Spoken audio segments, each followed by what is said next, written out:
There are some new developments in what the FBI is officially calling an apparent assassination attempt on former President Donald Trump, coming 2 months about after an assassination attempt on him. Next hour, federal and local law enforcement authorities are giving an update on their investigation. And then in the meantime, we are getting this. It is a first look at body cam footage from the moment that Martin County Sheriff's deputies arrested the suspect, Ryan Wesley Routh. He was also in court earlier today, where prosecutors are painting just a chilling picture of what happened outside the Trump International Golf Club. Investigators say cell phone records indicate that Routh may have been lying in wait for more than 11 hours near the golf course, armed with an SKS-style rifle. The prosecutors are charging him with possession of a firearm while a convicted felon, as well as possession of a firearm with an obliterated serial number. Today, Trump is meeting with the acting Secret Service Director Ronald Rowe, who actually plans to stay in Florida as this investigation plays out. CNN's Carlos Suarez and Kyung Law are tracking the latest. First, Carlos, what have investigators said about all of this? Well, Boris and Brianna, we're learning a whole lot more about 58-year-old Ryan Routh and the possibility that he could be facing some additional charges in all of this. We're being told that the two gun-related charges that prosecutors sought earlier today really was all in an effort to make sure that he was detained as they continue their investigation into what unfolded at this golf course here yesterday afternoon. Now, according to the criminal complaint that was released earlier this afternoon, as you all mentioned, Routh's cell phone data seems to show that he may have spent nearly 12 hours near the area where he was spotted by a Secret Service agent. So we're talking about 1:59 in the morning on Sunday to about 1:31 in the afternoon when all of this happened. We're also told that several bags were found here at the scene, as well as that SKS-style rifle and a plastic bag as well that was containing some food. We also got our first look at the moments that Routh was taken into custody about an hour north of where we are. He was arrested by the Martin County Sheriff's Office, and the body camera video shows officers kind of lined up behind this one car as they made their way closer to where the 58-year-old was, and they took him into custody. Now, according to that very same criminal complaint, deputies asked the 58-year-old if he knew why he was being stopped, and according to the complaint, he responded in the affirmative, and so he seemed to know exactly why deputies were following him at that exact moment. Authorities went on to note that the license plate that was on his car that he was driving had been registered stolen. Again, Boris and Brianna, all of these new details are coming about an hour ahead of this news conference that we're expected here in West Palm Beach. Guys? All right, Carlos. And Kyung, Routh had a very interesting criminal background. Tell us what you're learning here. Yeah, he has an extensive criminal history dating back decades. Public records show that his first brush with the law, the first big indicator that he was going to have some problems, was back in 2002 when he became known to North Carolina law enforcement. CNN spoke with a former officer in Greensboro, North Carolina, and she responded there. He had barricaded himself inside a building after a traffic stop. He eventually pled guilty to felony possession of a weapon of mass destruction. Police sources tell CNN that was a fully automatic weapon. Public records do show other minor financial crimes in North Carolina. But then he moved to Hawaii, and he set up his own business and worked for a nonprofit there, constructing small shelters for homeless people. But it was really 2 years ago that he became very vocal and personally involved when it came to the war in Ukraine. He even traveled there to join the fight. He put his effort, when he was told he was too old to fight in the war, to try to raise money. I wanted you to take a look at the selfie video he posted there, trying to raise money on GoFundMe.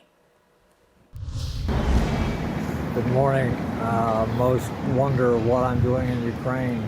This is about a center to help people when they come from other countries around the world have a location, someone to talk to as a greeting committee to get them in the location that they need to be. So that's the whole focus of this project, is to help foreigners be as useful as possible.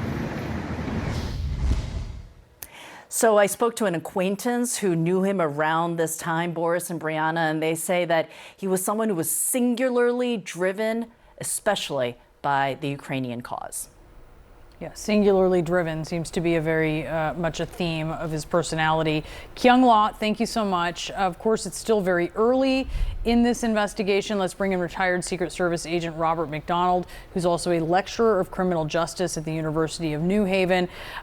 First, I just wonder if you can, based on what you know so far, and of course there's still information that we are trying to get here, Robert, your assessment of how the Secret Service response played out.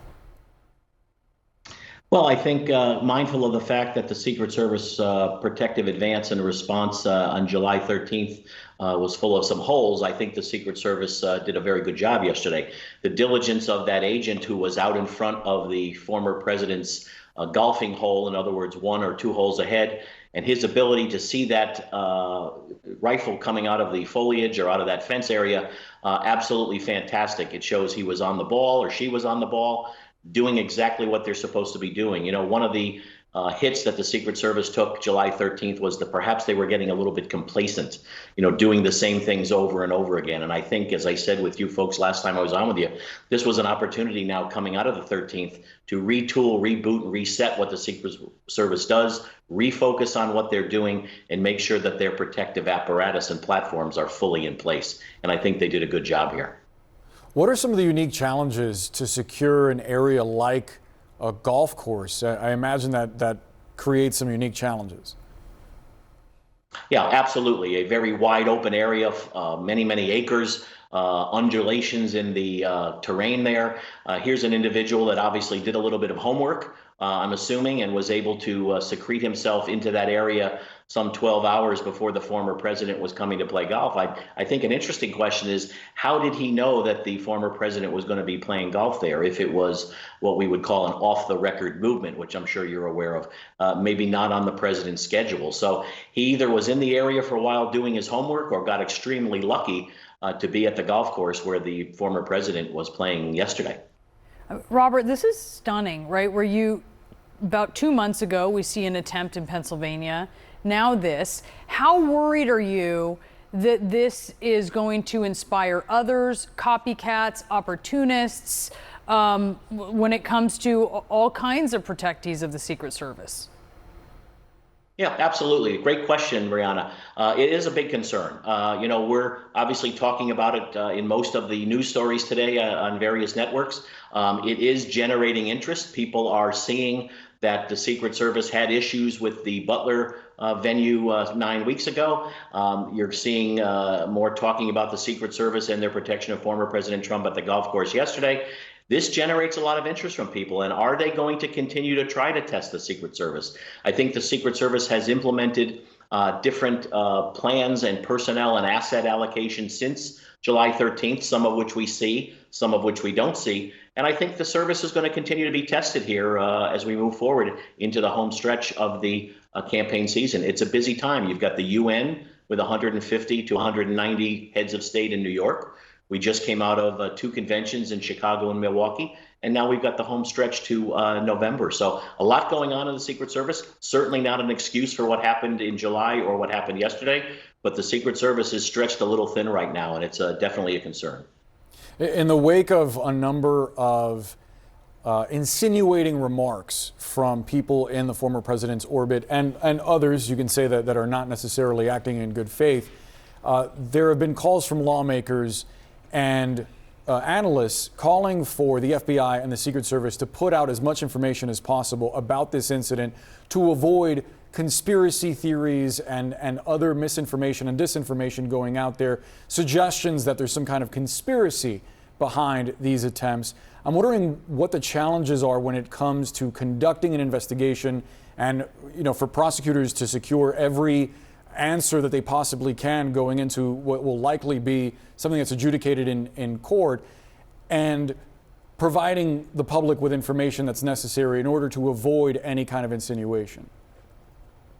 Yeah, I think we've got 2 different situations between July and what happened yesterday.